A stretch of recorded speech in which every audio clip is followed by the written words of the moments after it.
दिल्ली में बैठकर 7 समंदर पार मोदी ने दिखा दी हिंदुस्तान की ताकत। मुस्लिम देश में बजा डंका तो पड़ोसी मुल्क पाकिस्तान भी रह गया हक्का बक्का।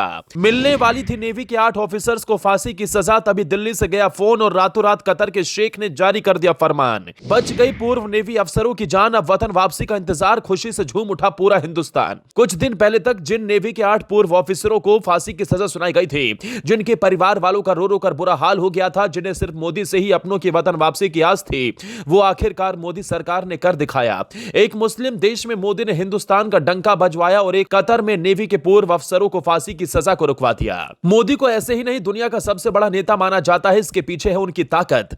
जिस तरह से उन्होंने दुनिया भर में भारत की छवि को पेश किया, जिस तरह से बड़े बड़े देशों को भी हिंदुस्तान के आगे झुकाया, उसी का ही नतीजा है कि आज भारत की बात कोई नहीं टालता।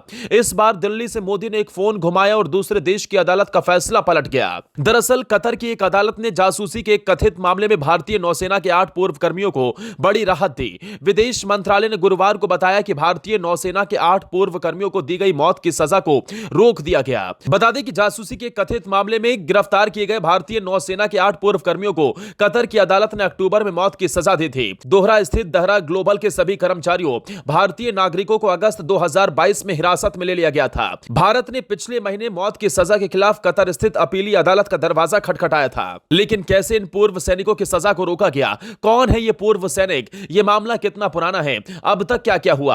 आगे क्या हो सकता है? इससे आपको बताते हैं।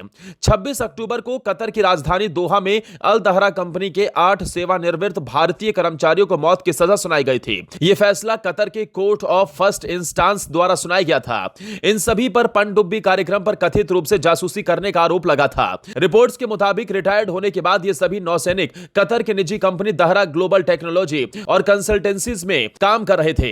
यह कंपनी कतरी एमेरी नौसेना को ट्रेनिंग और अन्य सेवाएं प्रदान करती है। कंपनी खुद को कतर रक्षा, सुरक्षा और अन्य सरकारी एजेंसी की स्थानीय भागीदारी बताती है। मामला पहली बार 30 अगस्त को सामने आया, जब कतर की खुफिया एजेंसी राष्ट्रीय सुरक्षा ब्यूरो ने 8 पूर्व नौसेना अधिकारियों को गिरफ्तार किया। उन्हें बिना किसी आरोप की हिरासत में लिया गया और एकांत कारावास में भेज दिया गया। हालांकि मीडिया रिपोर्ट में कहा गया था कि उन पर जासूसी का आरोप लगाया गया। सितंबर 2022 में जेल में बंद अधिकारियों की ओर से पहली बार जमानत याचिका दाखिल की गई, जिसे खारिज कर दिया गया। अक्टूबर 2022 में पूर्णेंदु तिवारी की बहन डॉक्टर मीतू भार्गव ने 27 अक्टूबर को किए गए एक ट्वीट से घटना को सार्वजनिक किया। इस पोस्ट में नीतू ने प्रधानमंत्री नरेंद्र मोदी, विदेश मंत्रालय और अन्य कैबिनेट मंत्रियों से मदद मांगी थी। नवंबर 2022 में 8 पूर्व अधिकारियों के परिवार वालों ने दोहा में भारतीय दूतावास के अधिकारियों से मुलाकात की। इसके बाद भारतीय दूतावास ने यह कहा था कि वो कतर में भारतीय नागरिकों के किसी भी जरूरी काउंसलर मुद्दे या शिकायतों का निवारण करने के लिए तैयार है। जनवरी 2023 में कतर में भारतीय राजदूत दीपक मित्तल ने 8 पूर्व भारतीय नौसैनिक अधिकारियों से मुलाकात की। मार्च 2023 में भारतीय नौसेना के 8 पूर्व सैनिकों के खिलाफ 25 मार्च को आरोप दर्ज किए गए थे। इसी बीच पहली सुनवाई हुई, जिसमें मामले के लिए नियुक्त बचाव पक्ष के वकील भी शामिल हुए। जून 2023 में मामले में दूसरी बार सुनवाई हुई। इस साल 1 अक्टूबर को कतर में राजदूत दीपक मित्तल ने जेल में बंद लोगों से मुलाकात की। मित्तल ने यह मुलाकात काउंसलर के पहुंचने के बाद की थी।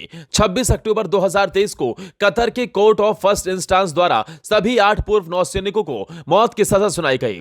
23 नवंबर 2023 को कतर की एक अदालत ने भारतीय नौसेना कर्मियों को दी गई मौत की सजा के संबंध में भारत सरकार द्वारा दायर की गई अपील को स्वीकार किया और 28 दिसंबर 2023 भारतीय नौसेना के 8 पूर्व कर्मियों को दी गई मौत की सजा रोकी गई। भारतीय विदेश मंत्रालय ने इस निर्णय के बाद कहा, मामले की शुरुआत से ही हम उनके साथ खड़े हैं।